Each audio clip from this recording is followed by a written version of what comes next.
एक बार की बात है, 100 रानियों के साथ रहते रहते राजा परेशान हो गया था। उसे अपनी युवावस्था के दिन याद आते थे, जब उसके मन में स्त्रियों के प्रति कोई आकर्षण नहीं था, जब उसे काम शक्ति और काम वासना के बारे में पता तक नहीं था।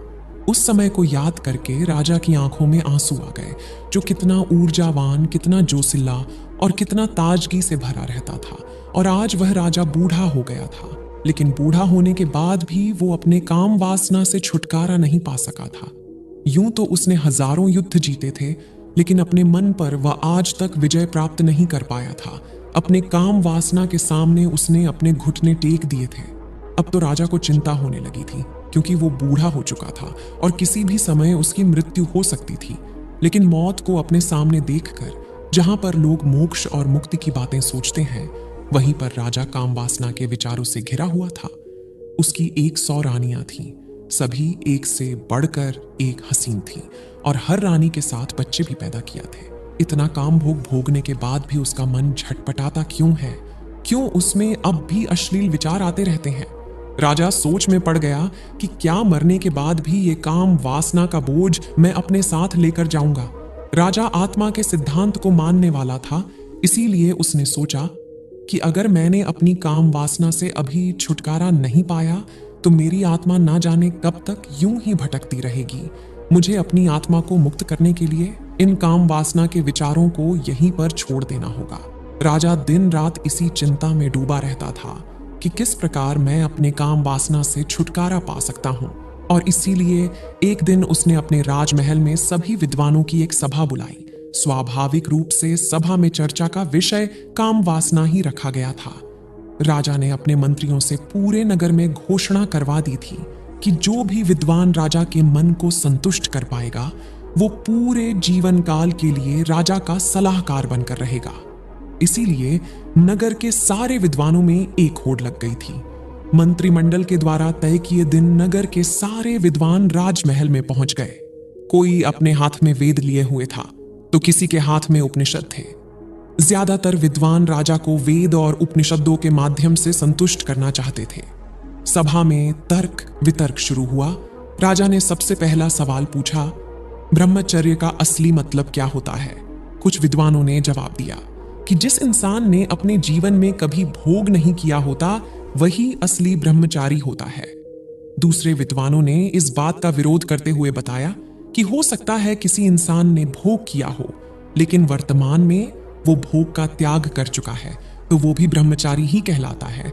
और वास्तविकता में वही ब्रह्मचारी होता है जो भोग करने के बाद उसका त्याग कर देता है, वही ब्रह्मचारी कहलाता है। राजा किसी भी विद्वान की उत्तर से संतुष्ट नहीं हुआ और इधर विद्वान तर्क वितर्क करने में लगे हुए थे। कुछ ही समय बाद वहां पर एक बहुत ही अद्वितीय विद्वान का आगमन हुआ।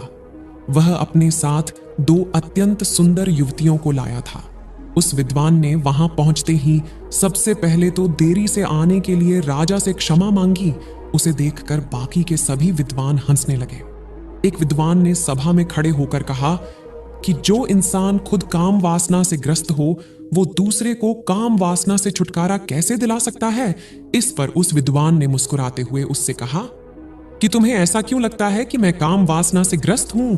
उस विद्वान ने कहा कि तुम हमें अंधा समझते हो, क्या हमें बेवकूफ समझते हो?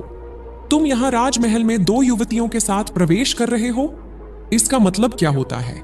इसका अर्थ तो सीधा सीधा यही है कि तुम एक काम वासना से ग्रस्त आदमी हो। क्या मैं गलत कह रहा हूं?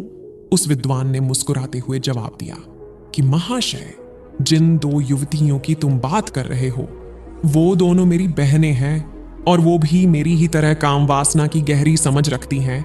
उस विद्वान ने राजा को संबोधित करते हुए कहा कि हे राजन, असली ब्रह्मचारी वही होता है जिसकी नजरों में एक पुरुष और एक महिला का अंतर हट गया हो।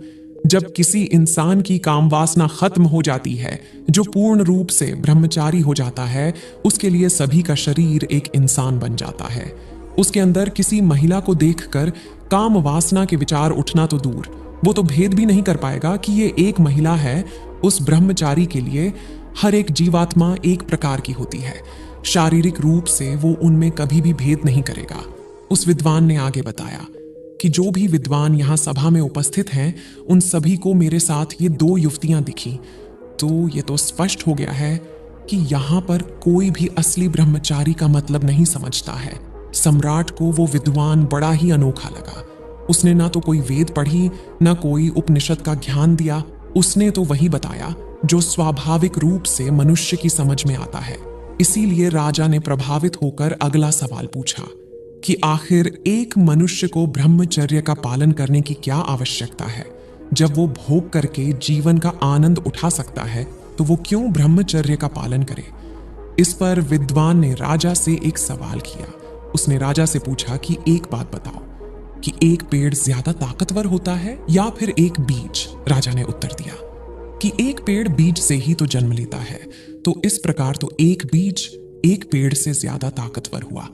विद्वान ने बताया कि राजन, उसी प्रकार हमारे शरीर में भी काम शक्ति रूपी बहुत सारी बीज होते हैं। उनमें असीम ऊर्जा होती है जो हमारे लिए आनंद का स्रोत पैदा करती है।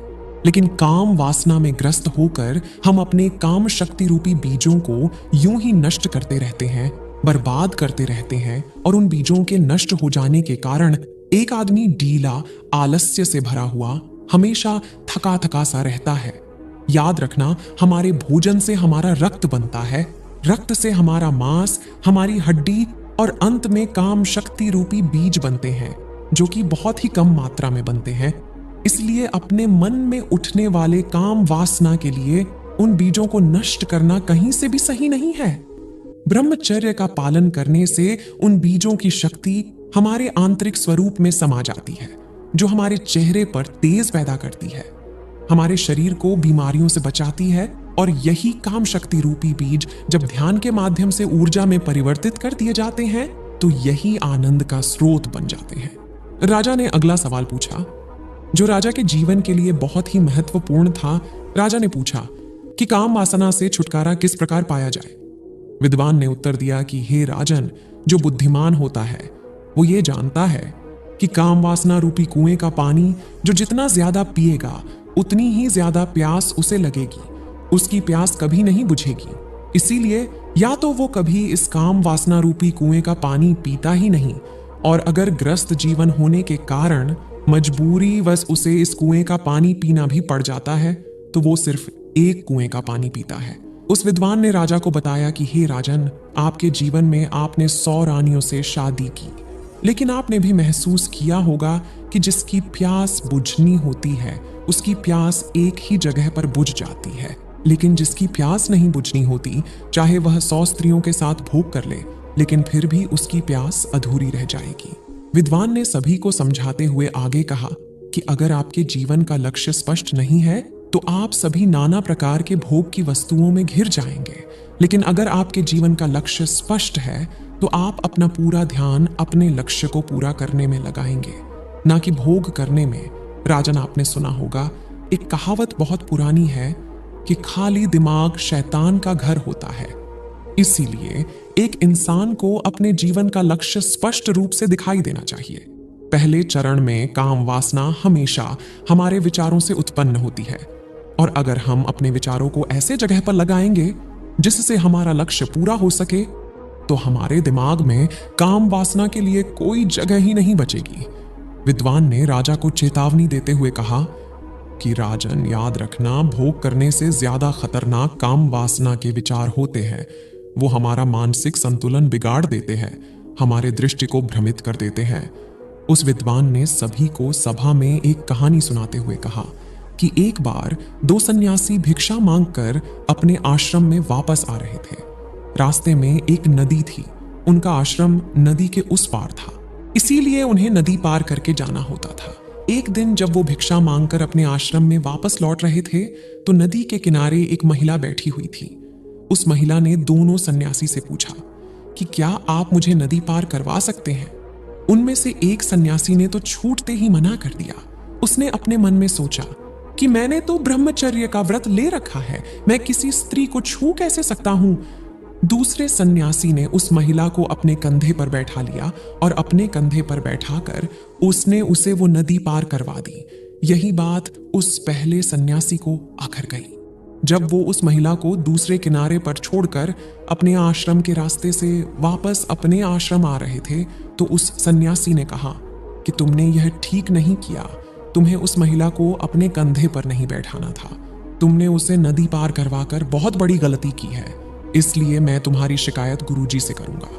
उस सन्यासी ने हंसते हुए कहा, लेकिन मैं तो उस महिला को कब का अपने कंधे से उतार चुका हूं, लेकिन शायद तुम उसे अपने दिमाग से अभी तक नहीं उतार पाए हो। सभा में उपस्थित सभी लोग उस विद्वान की कहानी बड़े ध्यान से सुन रहे थे। आखिर में विद्वान ने राजा को बताया कि हे राजन, उसी तरह हम भी अपने मन पर ना जाने कितने बोझ लेकर चलते रहते हैं। कामुक विचार हमारे मन को उसी प्रकार मैला कर देता है जिस प्रकार सिर्फ एक गंदा नाला पूरी नदी को मैला कर देता है। अगर आप जीवन में आनंद चाहते हो, ऊर्जा से भरा हुआ महसूस करना चाहते हो, तो अपने मन के लिए पवित्र विचारों का रास्ता बनाओ। उस विद्वान ने अंतिम में सबसे महत्वपूर्ण सीख बताते हुए कहा कि जीवन में अगर किसी भी वस्तु का होश पूर्वक भोग किया जाए तो मन उसकी सच्चाई समझ जाता है। मन समझ लेता है कि ये वस्तु हमें हमेशा के लिए आनंद नहीं दे सकती है। हमें परमानंद के लिए कोई और रास्ता ढूंढना होगा। और जब मन इन बातों को समझने लगता है तो अपने आप ही उसमें से काम वासना के विचार विलीन होने लगते हैं। इसलिए होश में रहकर वस्तुओं का भोग करना सीखो।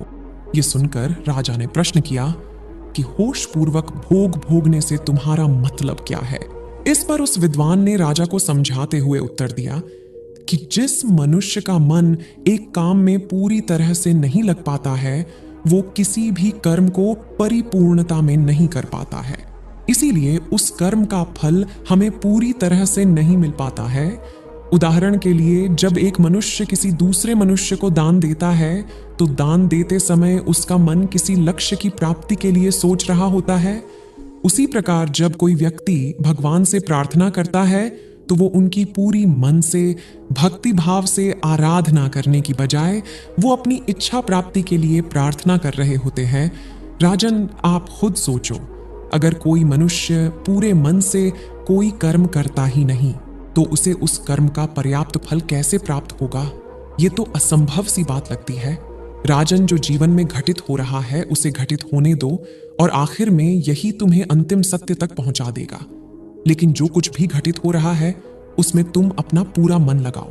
पूरा मन लगाओगे तो तुम्हारा ध्यान वहां पर लगेगा, और जब तुम्हारा ध्यान वहां पर लगेगा तो वही काम होश पूर्वक होने लगेगा। जागते हुए कोई कर्म करने से बाद में कोई पश्चाताप हो ही नहीं सकता। पश्चाताप तभी होता है जब हम सोए सोए कोई काम करते हैं।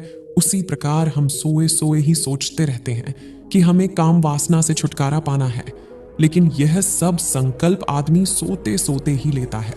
जागृत अवस्था में संकल्प लेने की जरूरत ही नहीं पड़ती, क्योंकि खुली आंखों से जागते हुए कोई मनुष्य गलती कर ही नहीं सकता। इसीलिए काम वासना से छुटकारा पाने की बजाय ये सोचो कि तुम उसे होश पूर्वक जागते हुए कैसे भोग सकते हो। और एक बार जब तुम उसका होश पूर्वक भोग कर लेते हो तो उसके बाद तुम्हें खुद ही महसूस होगा कि ये कर्म तुम्हारे अंदर क्या बदलाव ला रहा है। अगर वो तुम्हारे अनुसार सही नहीं होगा, तुम्हें गलत लगेगा, तो तुम उसे वैसे ही छोड़ दोगे। तुम्हें संकल्प लेने की जरूरत ही नहीं पड़ेगी। लेकिन होश की स्थिति तक पहुंचने के लिए तुम्हें ध्यान का मार्ग अपनाना होगा। ध्यान करने से ही मनुष्य की निद्रा टूटती है। वो जागृत अवस्था में आता है, और जब वह जागृत अवस्था में आ जाता है तो उसका मन एक काम में पूरी तरह से लगने लगता है।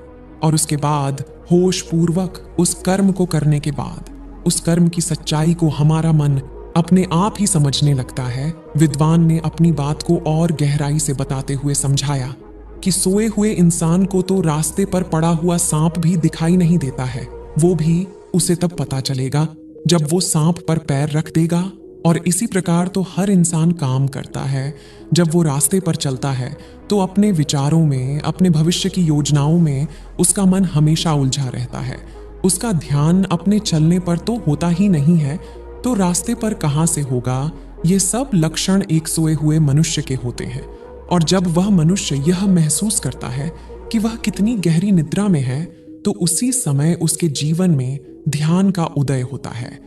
लेकिन एक सोए हुए इंसान को भला किस प्रकार दिखाई देगा कि वो सोया हुआ है या तो कोई उसे हिलाकर जगाए या उसे बताए कि तुम सोए हुए हो, तब तो उसकी नींद टूटेगी। लेकिन ऐसे इंसान हमें बहुत ही कम मिलते हैं जो हमें ये एहसास कराते हैं कि हम कितनी गहरी निद्रा में सोए हुए हैं।